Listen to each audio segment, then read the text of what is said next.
नमस्कार, जय माता दी, हर हर महादेव। सावन के पावन महीने में कहा जाता है कि नाग पंचमी की महिमा अपरंपार होती है, यानी बहुत अच्छे योग और संयोग की नाग पंचमी कहा जाता है। ये इस दिन बहुत सारे कार्य ऐसे होते हैं जो नहीं करने चाहिए और बहुत सारे कार्य ऐसे होते हैं जो जरूर करने चाहिए। तिथि की बात कर लेते हैं तो 24 तारीख को जो तिथि लग रही है वो 2:33 पर ये तिथि लगेगी और ये समाप्ति होगी 25 जुलाई को 12:01। यानी जो नाग पंचमी है वो 25 तारीख को ही मनाई जाएगी, 25 जुलाई को मनाई जाएगी। मुहूर्त की बात कर लेते हैं, यानी शुभ मुहूर्त पूजा का सही समय कौन सा है।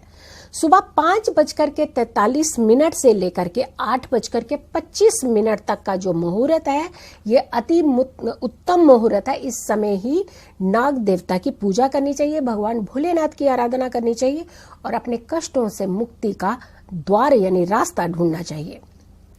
नाग पंचमी एक ऐसा पर्व कहा जाता है जहां भगवान शिव यानी नाग को जैसे गले में हार बना करके डालते हैं, ऐसे ही कहते हैं कि भगवान विष्णु की जो शैया है वो भी नाग ही है। भू से गर्भ से यानी भूमि के गर्भ से बहुत सारे नाग निकलते हैं और ये ऊपर तल में आ जाते हैं, यानी जमीन धरती पर आ जाते हैं, लेकिन किसी को अहित नहीं करते हैं। नाग देवता की पूजा अगर की जाए तो वो किसी को भी कष्ट नहीं देते हैं और नाग पंचमी पर तो ये सुनहरा मौका, सुनहरा अवसर मिलता है आपको, जहां आप नाग देवता की पूजा करके काल सर्प दोष से भी मुक्ति पा सकते हैं। कुंडली में दोष होता है जिसे कहा जाता है कि काल सर्प दोष। ये बहुत ही एक तरह का इम्पैक्टिव यानी बहुत असरदार ये योग होता है, ये दोष होता है, यानी इसका निवारण जरूर करना चाहिए। और कहा जाता है कि नाग नागिन का जोड़ा अगर के नाग पंचमी के अवसर पर चढ़ाया जाता है, यकीन मानिए काल सर्प दोष जो है वो बहुत शांत हो जाता है।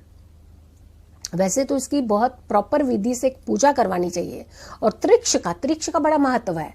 कहा जाता है कि नाग पंचमी पर अगर आप त्रिक्ष चढ़ाते हैं ये तो अद्भुत चमत्कार करता है आपके जीवन में, यानी उस दोष को बहुत ही मिनिमम कर देता, बहुत ही आपको एक रास्ता दे देता है कि यानी उस कष्ट से निकलने का जिसके कारण आपको बार बार कष्ट हो रहा है।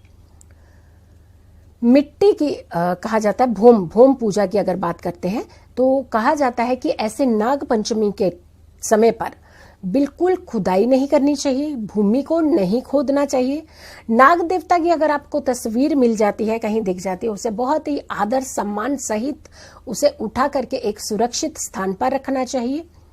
और मिट्टी से जो बनी हुई धातुएं होती हैं उनकी पूजा भी उस दिन बहुत उत्तम मानी जाती है। कि कहा जाता है कि जो मिट्टी से बनी हुई धातुओं की अगर आप पूजा करते हो तो ये भी बहुत उत्तम मानी जाती है। मिट्टी के नाग देवता भी बना करके आप भगवान भोलेनाथ को अर्पित कर सकते हैं, यानी वहां पे आप भगवान भोलेनाथ के सामने अगर मिट्टी से बने हुए नाग नागिन का जोड़ा चढ़ाते हैं तो भी भगवान भोलेनाथ बहुत ज्यादा खुश होते हैं और आपको इस दोष से मुक्ति मिलती है। तो काल सर्प दोष का सबसे उत्तम दिन होता है पूजा करने का नाग पंचमी, और वो भी सावन की नाग पंचमी जो कि 25 जुलाई की है। आप जरूर इस पूजा को करके आप अपने कष्टों से मुक्ति डालिएगा।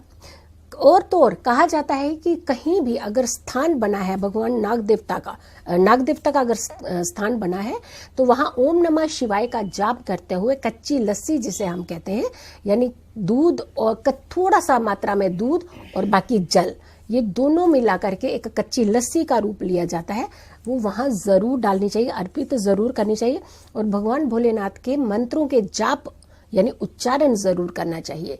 इससे भी आपके कष्ट दूर होते हैं।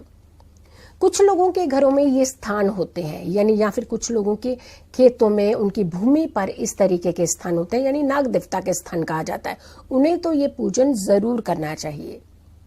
नाग पंचमी के अवसर पर ही इस पूजन को करना चाहिए। और तो और कहा जाता है कि अगर आपको सपने में बार बार नाग देवता दिखते हैं तो चांदी के नाग नागिन खरीद करके उन्हें बहुत पूजा विधि करवा करके, किसी ज्ञानी व्यक्ति से पूजा विधि करवा करके ही लेने चाहिए और उसे जरूर अर्पित करना चाहिए भगवान भोलेनाथ पर। प्रॉपर विधि के साथ ही आप किसी कार्य को करते हैं तो आपके कष्टों का निवारण होता है। तो देखा आपने, नागपंचमी कितने अच्छे योग लेकर के और संयोग लेकर के आती है। तो आपने सावन की नागपंचमी का लाभ जरूर उठाना है। खुश रहिए, स्वस्थ रहिए, पॉजिटिव रहिए। पॉजिटिव रहते हैं तो कष्टों से हम दूर रहते हैं। नमस्कार। नमस्कार, मैं हूँ आचार्य जीतू सिंह। सावन का पावन महीना जो कि 6 जुलाई से शुरू हो रहा है और 3 अगस्त को इसकी समाप्ति होगी। सर्वार्थ सिद्ध योग से ये शुरू हो रहा है महीना और सर्वार्थ सिद्ध योग से ही इसकी समाप्ति होगी। अति उत्तम होता है ये महीना पूजा पाठ, जप तप और दान के लिए। अगर आप महामृत्युंजय जाप करवाते हैं इस पूरे सावन के महीने में, यकीन मानिए हर कष्ट आपके दूर होते हैं। अगर आप ये जाप करवाना चाहते हैं तो जल्द से जल्द आप अपनी बुकिंग करवा लीजिए। हमारा नंबर है 9717349993। और भेजना क्या क्या है आपको अपना नाम भेजना है, अपनी माता जी का नाम भेजना है और साथ के साथ अगर गोत्र का आपको पता है तो अपना गोत्र भेज दीजिए। नहीं तो आप अपना और माता जी का नाम भेजते ही अपना ये पूजा पाठ शुरू करवा सकते हैं। सावन के पावन महीने में महामृत्युंजय जाप जरूर करवाएं और इस योग का लाभ जरूर उठाएं। पूरे हफ्ते की मेरी वीडियो पर जिसका कमेंट होगा सबसे अच्छा, जिसका अंदाज होगा सबसे अनोखा, वो ही बनेगा इस शनिवार का लकी विजेता। देखी जाएगी उसकी कुंडली, फ्री में किया जाएगा विश्लेषण।